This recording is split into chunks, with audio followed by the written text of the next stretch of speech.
mañana les entrego sus calificaciones del examen y hacemos la revisión. ¿Ya acabaron sus exámenes? Sí, doctor. Ok. Ahí ya pueden ver mi presentación. Sí, doctor, ya se ve. Sí, doctor. Ok. Bueno, entonces nos quedamos en esta diapositiva. El día de ayer estuvimos comentando cuál era el mecanismo por medio del cual la neurona podía llevar a cabo toda esta función que desempeña para llevar un impulso eléctrico. Entonces, nosotros estuvimos hablando, aquí nos quedamos.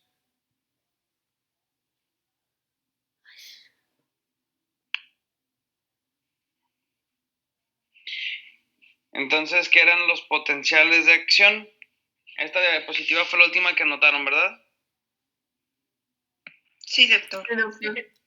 Ok, entonces nosotros decimos que los potenciales de acción son despolarizaciones de la membrana por un incremento en la permeabilidad de la membrana al sodio. O sea, hace que el sodio que está afuera de la neurona se mete dentro del citosol de la neurona y esto genera una despolarización, un cambio de electromagnético dentro de la misma membrana celular que va a desencadenar entonces un impulso eléctrico. Y entonces nosotros lo equiparamos como si fuera una chispa que va hacia la dinamita. Entonces se necesita que se active este impulso eléctrico para que vaya transcurriendo a lo largo de todo lo que es la mecha, o en este caso el nervio, hasta llegar hacia la corteza cerebral y ahí generar entonces la respuesta de nuestra corteza cerebral hacia el estímulo que nosotros le estamos generando. No siempre son estímulos nocivos, también pueden ser estímulos que sean agradables. Pero entonces vamos a ver cómo funciona el anestésico local. El anestésico local funciona como si nosotros le pusiéramos agua a esta mecha. Entonces, por más que venga el estímulo, él ya no va a poder pasar hasta el cerebro, porque va a estar el efecto del anestésico o el efecto de agua que aislaría esta mecha y ya no llegaría hasta el cerebro la información eléctrica. Ahora anoten esta diapositiva, por favor.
Entonces, cuando el impulso nervioso pasa a través de esta membrana nerviosa que presenta conductividad eléctrica, entonces va generando un aumento en la permeabilidad de los iones sodio.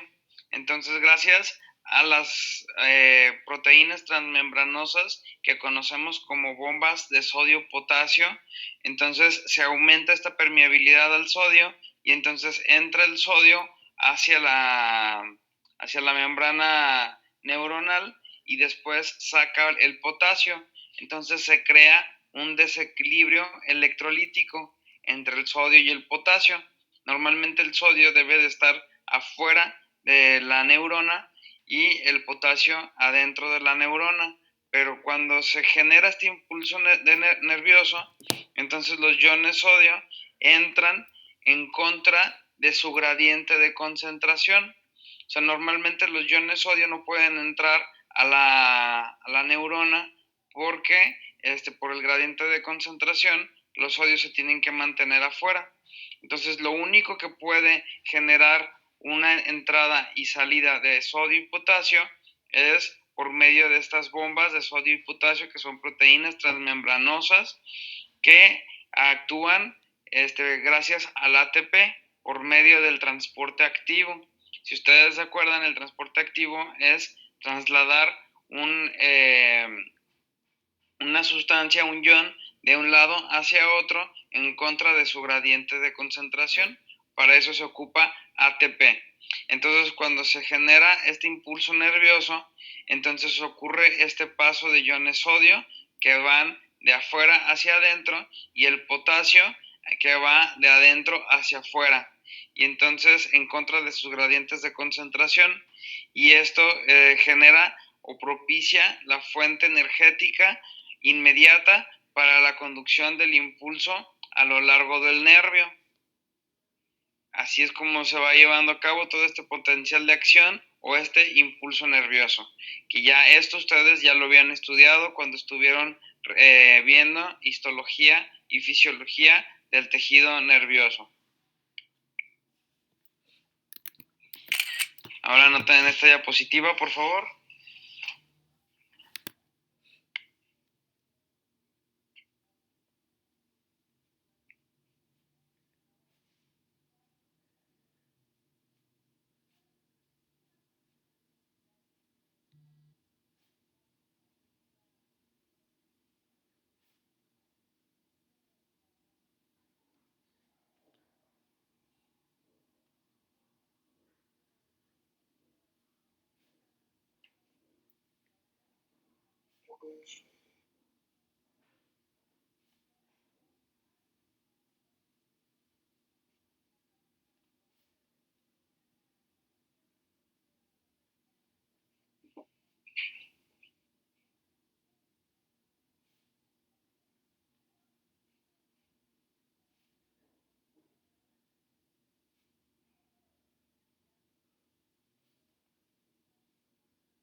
Entonces, cuando una neurona está en reposo, cuando todavía no se está llevando a cabo este potencial eléctrico por encima de su membrana plasmática, está entonces de entre 50 y 80 milivolts.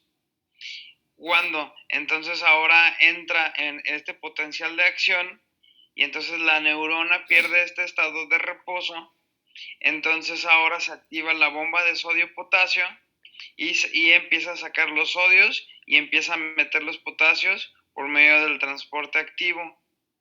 Entonces el escaso sodio y el abundante potasio intracelular va a crear esta diferencia de polarización y entonces va a generar un potencial de acción y va a despolarizar a la neurona o digamos la va a descargar y entonces va a ir de 70 a 80 milivolts, o sea, que es positivo, hasta menos 70 milivolts.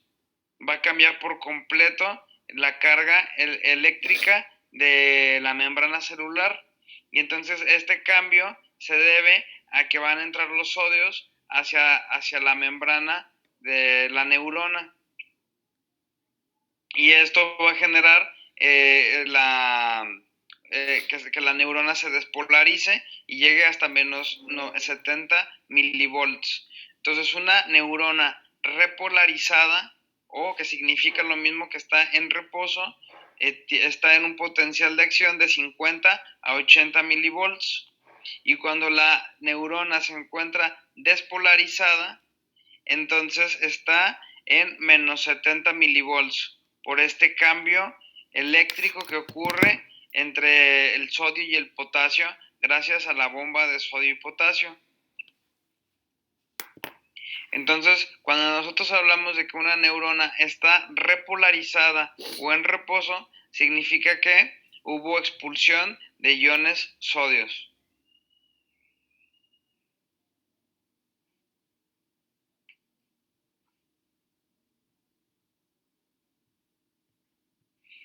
El estímulo umbral es el estímulo mínimo que se necesita para producir un impulso eléctrico. El estímulo mínimo para producir toda esta despolarización.